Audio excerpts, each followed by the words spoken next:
Life is tremendous. This is one of the best books that I've read this year and it really did make a big difference in my mindset and just being happy overall. And I felt like I should do something different by making a book review on my channel as I thought it could help a lot of you. So let's dig right into it. I'm going to talk about my favorite quotes, my favorite takeaways from this book, and how it made my life a little bit better. Hopefully, you learn something from it and you decide to take this book and give it a read. It's a pretty thin book. Look at that. That's 100 pages almost. That's it. A small book. If you want to make reading a habit, which I think every single human being should, because reading a book is the most effective way, in my opinion, to grow, to learn, and to evolve as a person. Why is that? Because when you read a book, it is an entire person's lifetime work. Everything that they did throughout their lifetime, all the knowledge, all the experiences that they had, all their understandings, all their beliefs and wisdom, whatever you want to call it, all of that put in one book. So it's a person's condensed life work. So that, I believe, can make a huge difference. In today's world, all we do is we consume information through YouTube, through podcasts, through internet articles and whatnot. But never forget the original and the best way to consume information: reading a book. As simple as that. And I recently made a habit of reading at least for a few minutes every single day, no matter what. So here we go. Without any further ado, let's get right into this book. Why is this book so special? There's one thing that he talks about in this book, and that is enthusiasm makes a huge difference. And it really does. You need to have a positive outlook on life. You need to be a glass half full kind of person. That's what it's all about. So let's dig right into it. In the first chapter, he talks about something that I feel is very important, because we're all bombarded with information out there. And really, how much of that information are we applying into our everyday life and making a difference? So this is something that he says. My objective is to prove to you that what you think as a result of what I say is far more important than you remembering what I say. Right? So you get that when you read something or you absorb some sort of information, it makes sparks go off in your brain and makes you think in a way that you haven't thought of before. And that might change the way you do things. And the first chapter he talks about is leadership is learning to live. And there's one quote in the first page of this chapter that I like, which is, we never stop growing until we stop learning. And people who are learning this simple truth will grow old but never get old. There's a difference between growing old and getting old. And that's something we all need to keep in mind. Time can either be your best friend or your worst enemy. That's in your hand. There are a few principles that he believes, that he follows in his life, that I feel really do make a difference in your life. The first thing is learning to say something positive to everybody all the time. Sure, this doesn't mean you ignore your problems, you ignore the reality and just keep talking positive all the time when there's a big problem right in front of you. What it talks about is basically understanding, accepting a situation the way it is, but putting a positive spin on it, focusing on the solutions rather than the problem. And that makes a big difference. Next is to see something positive in everything that happens. In life, things go the way you want, things go the way you envision, that makes you happy, that makes you feel successful. And there are other times where things don't go the way you plan it. You have failure, you have heartbreaks, you have setbacks. But it is only through these negative experiences, these setbacks, that you learn.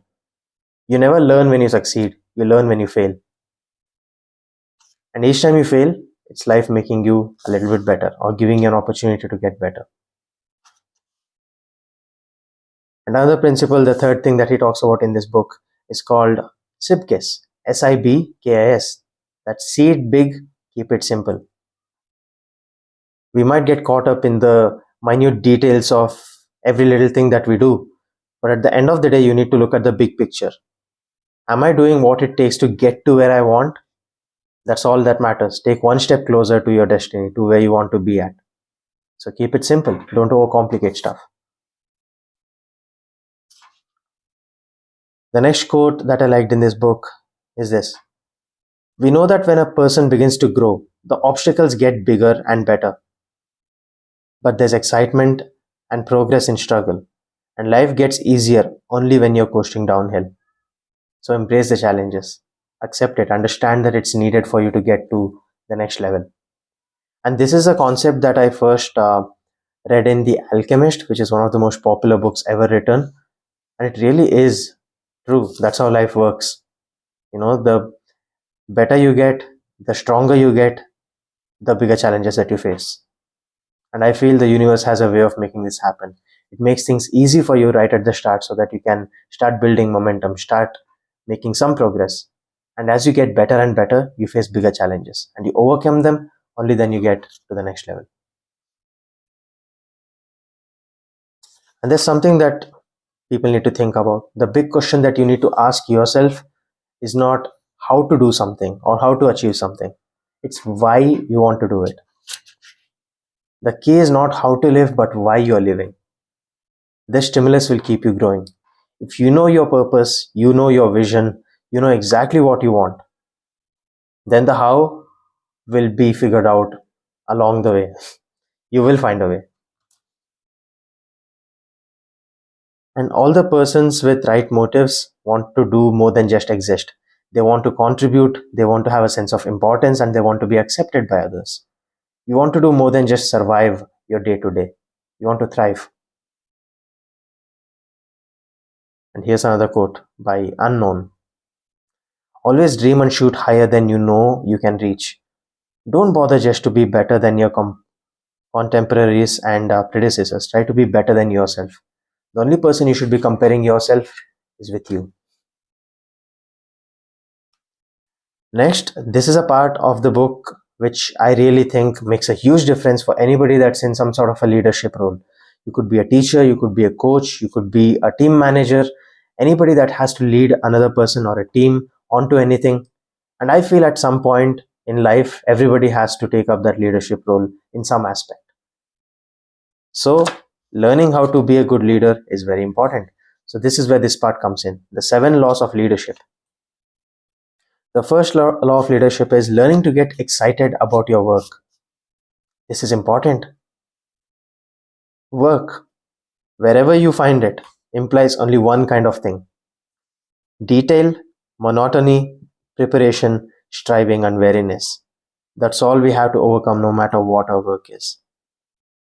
You need to get excited about your work, not someone else's, not the work that you're going to do someday, the work that you have in front of you right now. Leadership tells me to get excited about the miserable job I have right now. Stop always dreaming about the dream job that you want and learn to make the best of what you have and take one step closer to where you want to be at. Because if you don't get excited about what you don't like to do, you don't have much to be excited about anyways. Does that make sense? Learn to be excited in every little detail of what you have. I've been learning that life is not doing what you like to do.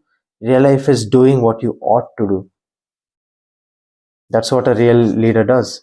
He does what needs to be done. He does the right thing rather than always complaining about what he wants to do or not getting to do what he wants to do. You just make it happen. And the most challenging thing you'll ever face in your life is learning every day to be excited about what you're doing. Sure, there'll be moments where you find it boring, monotonous, you're not motivated. Motivation is something that comes from within. If you seek for it outside through something that someone does or someone offers you some sort of opportunity, it's not going to last. I believe that the fires of inspiration and greatness in our hearts can be kept burning only by developing this sense of urgency and importance in our work. Not the work I'm going to do, not the work I wish I could do, but the work I'm doing right now. And the second law of leadership is use or lose. You use what you have or you lose it. I think that's self-explanatory. And he also talks about total commitment to what you're doing. Don't do something half-assedly. Whatever you're doing, give it your absolute best. That's how you feel content. That's how you develop confidence. And the next thing he talks about is sincerity. Be completely sincere in anything that you do. Don't lie to yourself. And look at this. One of the greatest things in the world is to be learning to be a plain, common horse sense, sincere human being. Those are rare to find. And honestly, common sense is not so common. So maybe we should find another word for it. Next is loyalty. Something you give regardless of what you get back. That's loyalty. Think about that for a second. If you're giving with something in expectation, something that you want in return, you're not really giving. That's a transaction. That's a trade. Loyalty is giving regardless of what you get back. Next, which I personally believe is the most important thing, is discipline. Whether you like doing something or not, if you realize why you're doing it and why it's important to reach where you want to get at, you need to find discipline in every day. And he says you submit yourself to authority and a job and a goal, and then you learn a little bit more about discipline. Even in discouragement and defeat, discipline will spur you to keep constructively busy while you leave behind doubt, worry, and self-pity. And there's this quote that I really like, and it says, "Inaction breeds fear." That's it. Always keep doing something, keep working towards something. And all the doubt, all the worry that you have in your mind is going to disappear. So all this came within the second law of leadership, use or lose. And the third one is production to perfection. There's a law that says that if you're not learning to make something happen today, you won't know much about perfection tomorrow. Production is more important than perfection. If you major in perfection, you'll produce little more than dreams. But production will teach you a little bit about perfection in daily living. Just do whatever you can, do the best that you can. Don't worry about being perfect. Be the best that you can be. The fourth law of leadership is give to get. Focus on giving first. Leadership is learning to give whether you get anything or not. If you ever give something to get something, you're not giving in the true sense of the word, you're trading. This goes back to what I told earlier. And here's another thing. No person was ever honored for what he received. Honor has been the reward for what he gave. This is a quote by Calvin Coolidge. Very true. The fifth law of leadership is exposure to experience. This is simply about living life, experiencing what you want to experience. Getting old means you're drifting, not growing. And that means getting shallow, cynical, and thankless. But if you grow old, you're getting deeper, richer, and fuller. The sixth law of leadership is flexible planning. We all have a plan, but plans tend to fail. What do you do then? That's what comes under flexible planning. Flexible planning says plan on your plan going wrong so that you're ready with an alternate plan. Because that's my plan. A lot of people are miserable because they expect everything to go right. It's all right. There's another quote which I feel makes sense in this scenario under flexible planning, that is, statistics are no substitute for judgment. Think about it. At the end of the day, you're responsible for your actions, so you make the judgment.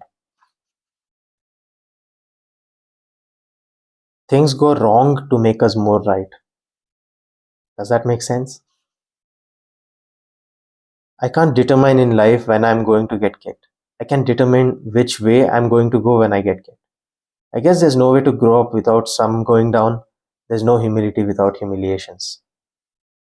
I'm just randomly reading off quotes from the chapter which I liked. And honestly, if you're still watching this video till this point, thank you very much. I hope I can add at least this much value into your life and you take something from this book that you liked. This is a completely unscripted video. Just me talking about a book that I liked, that I found helpful, hoping that you would find it helpful too. Here I'm focusing on production, not perfection. I wanted to make a video, something that appealed to me, something that I felt I'm passionate to talk about. So I'm just doing it. I'm not thinking about making the perfect video. Will this video get views? Is it going to show up in YouTube algorithms? Will it have the perfect thumbnail? Will it have the perfect formula for engaging audience and making sure that the viewership stays till the end and it doesn't drop off a cliff? I don't know, and I don't care about all of that. What I care about is putting out the best content which I feel comes from me. And in this moment, it is this video. As simple as that. Flexible planning says to capitalize on your heartbreaks and misery, or you'll miss the best in life. Oh, and there's one more thing which can make a tremendous difference for being productive. And that is you just need to write down the most important things you have to do tomorrow. And now number them in the order of their true importance. Don't worry if you don't complete everything on schedule. Focus on the most important thing first and then keep moving on to the next thing. This way, at least you will have completed the most important tasks within the given time that you have. Be learning to capitalize on things that go wrong, making them stepping stones of progress. The seventh law of leadership is motivated to motivating. That is, you could be motivating everybody in the world, but if you're not motivated from within, you're not going to get much fulfillment out of what you do.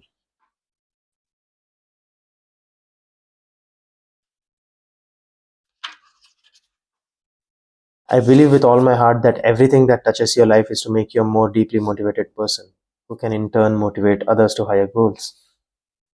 Some people get involved with their work but are not committed. Others are committed but don't get deeply involved.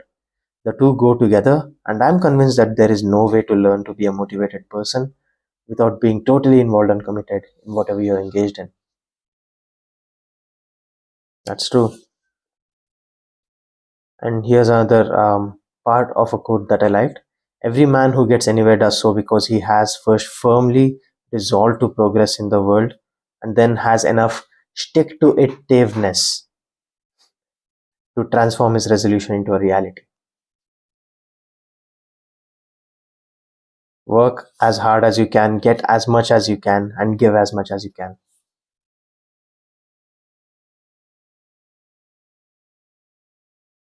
If you stay motivated, you don't mind the no's, and you know that there is a green lane farm experience ahead if you keep going.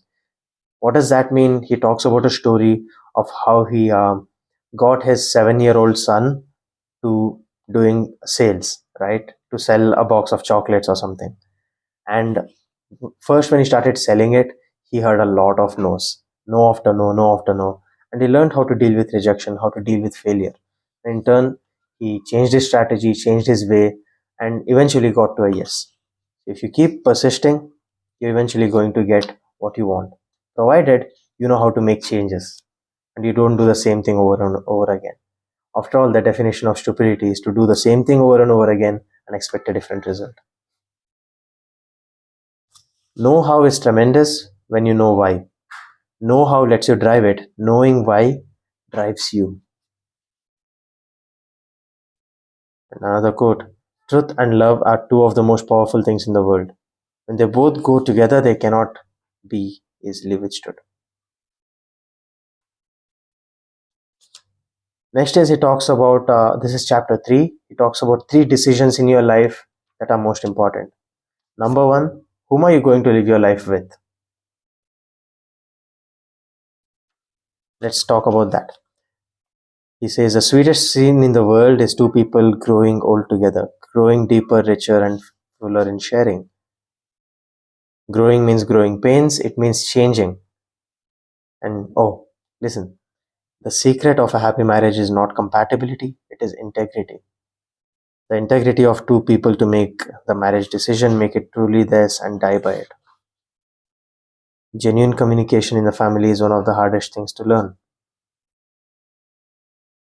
Okay, and he also talks about praying. I never knew my wife or children well until I finally began to use a little courage to express the love and leadership through praying together. The key to a successful marriage is not doing things for each other, it's doing things with each other. Love does not make you weak because it is the source of all strength, but it makes you see the nothingness of illusory strength on which you depended before you knew it. I hope some of that makes sense to you. That was the first question. Whom are you going to live your life with? The second one is, what are you going to live your life in? I'm not talking about the house that you're going to live your life in. It is who you are within yourself. Let me explain. The company who gets a man on the basis of what it can give him isn't going to get much. A lot of men never get to know the thrill of letting a job make them what they ought to be because they don't start right. If a man isn't learning to love, honor, and cherish his job, it will never honor him and reward him any more than a self centered marriage will. The pay is important, but the opportunities to give and grow are more important. You must commit your life to a partner or a career in order to grow and glow. That's what it means when the question you ask yourself is, what are you going to live your life in? The third question is, what are you going to live your life for? What is your purpose in life? What's your vision? Conflict, striving, sacrificing, not ease, and rest make real men and women. And there's a question that he was asked: do you believe that people should believe all that you believe? He said, no, but I do believe that a person ought to know what he believes, why he believes it, and then believe it. You need to know exactly why you want what you want. And then the next many pages, he talks a lot about religion and Christianity. Me personally, I don't believe in religion, so I'm gonna skip this entire part through. But maybe if that gives you a purpose, it gives you the right direction in life, explore it. Why not? And there's one quote at the end of this chapter which I really like: decisions aren't to make men, men are to make decisions. Women also, gender equality. But that's what's written in the book, so I just read it as it is. And the fourth part is leaders are readers. This part basically just talks about how important reading is, because it helps a person grow, it helps a person evolve and be the best version of himself or herself. Reading is important. And he talks about how reading became a habit for his son and how that changed his life. There's a quote that he says: live to win, but when you lose, wow, enjoy it and just get on to the next battle. And then there's many letters that his son wrote to him about how reading books made a difference in his life, and some good quotes in there. And then he talks about some of the most important books that influenced his life, and he calls them power packs. There are different set of books for different people that he recommends. And what are those packs? Let me get into that just a second. Here we go. La, la, la, la, la, la, la, la, la, la. Okay, so the first power pack, he calls it the leader's power. Then the next one he calls the wife's power pack. Why not a husband's power pack, you ask? Good question. This book is from 1968, I believe. So the books, the society dynamics, the understandings, thoughts, and beliefs, all from a person from a Western nation back in 1968. But there is still a lot that I learned from this book. Then there's a teenager's power pack, and apparently the church workers power pack, and stuff like that. And then at last he talks about some good quotes. Overall, this book taught me a lot about leadership, about mindset, how to look at the positives in life, how to be happy, and how to be productive. There's some good practical advice in it, some good thought provoking sentences that make you rethink a lot about what you know about life. So that's why I liked it. I know this was 25 minutes of me rambling on about something out of context, about a book that you have not read. This is the first time I'm doing a book review kind of thing, and it was unscripted, so it was all over the place. But if you watch this video, thank you very much. It means a lot. Like, subscribe, share, comment down below what you want me to cover in the future. I just felt like making this video and I did.